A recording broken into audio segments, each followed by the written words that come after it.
Well, changes are on the way to Frisco ISD as its longtime superintendent prepares to retire. Our Jobin Punecker sat down with him as he reflects on more than 40 years in education, 9 of those leading the district.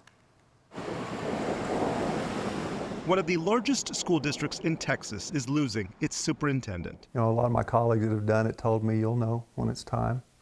You know, no particular reason. You just think, well, it's probably time. Frisco ISD's Mike Waldrip knew before the beginning of the school year this would be his last. 44 years is a long time, and my body feels like I've been doing something for 44 years. And over that time, Mike and North Texas have seen waves of superintendent retirements, especially around COVID, a tough time for education. Half your students wanted to come in person and half wanted to be online.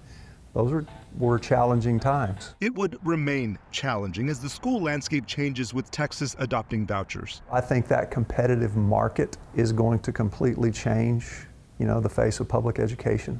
You'll see us operating more like private sector business. By that he means schools have to actively market themselves. Look at new initiatives like Access Frisco and Frisco Flex. With Access Frisco, essentially open enrollment, you can be a student here and live outside of Frisco. They're taking applications up to 9th grade. Frisco Flex is a new virtual learning option for high school students. At the end of the day, if we get more students, we get more money.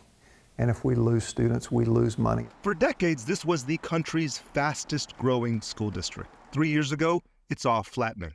And starting 2 years ago, a significant decline. If the decline continues, then this school district will have to make some decisions about closing some other campuses. They've already made the tough decision to close an aging Staley Middle School.